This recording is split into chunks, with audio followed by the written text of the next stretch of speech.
I haven't had my period in 2 months, and my mom assumes I must be pregnant, so she marches me off to see a doctor. Of all people, the doctor on duty turns out to be my ex, the one I dumped 2 months ago. His face betrays nothing. His voice icy as he says, "Lie on the exam table. Lift your shirt and pull your pants down." When I don't follow his instructions quickly enough, he impatiently pulls my pants down himself. But once the curtain is drawn, he takes off his glasses and hovers over me. We didn't even go all the way. So, why haven't you had your period in 2 months? I didn't expect to run into my ex when I was at my absolute lowest. When I was in the lobby earlier, I saw my attending physician's name on the screen, Patrick Hayes. And for a moment, my mind completely shut down. No way. This couldn't be happening. Still, I tried to reassure myself. In a city this big, it wasn't unusual to run into a doctor with the same name. But the moment we locked eyes in the exam room, my heart sank. Neat and unassuming, Patrick wore a white coat that made patients trust him instantly. He was the head of OB/GYN at one of the city's top hospitals. So, who else could he be but my ex? Valerie Carter, right? What seems to be the problem? He asked in a businesslike tone, his slender fingers curling around a pen. Perfect. We had been broken up for barely 2 months, and he could already act like he didn't know me. He was truly ruthless. Granted, what I had said when we broke up had been way crueler than anything he was doing now. My exact words had been,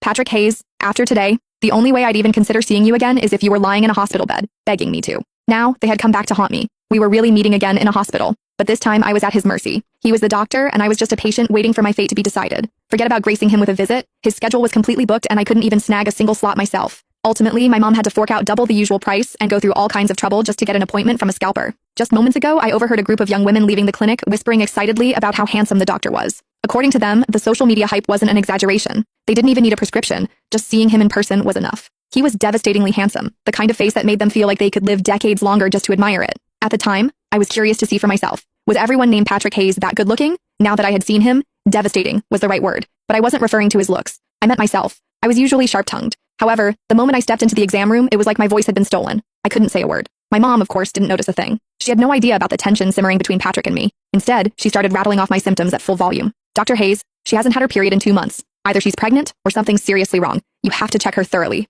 please." At this level of awkwardness, I wish the floor would just swallow me whole. "All right, ma'am, we'll take it one step at a time," Patrick replied. With patience, he was genuinely kind, calm, and reassuring. His words immediately put my mom at ease. Then, Patrick lowered his head to scribble in my chart. I clearly saw him write, "Possible pregnancy. Period delayed. No break between relationships and already pregnant with someone else's child." Hold on, was that even a proper medical note? A beat later, he asked, "Do you have a boyfriend?" It was a standard gynecology question. Anytime a patient had period problems, the doctor would ask about it, but before I could speak, my mom jumped in. "Yes, she does, and they're doing great. They're absolutely smitten with each other." "Have you taken a pregnancy test?" Patrick asked again. "Not yet," my mom answered immediately. "The moment I realized her period was late, I rushed her here. Appointments these days are nearly impossible to get." "I see."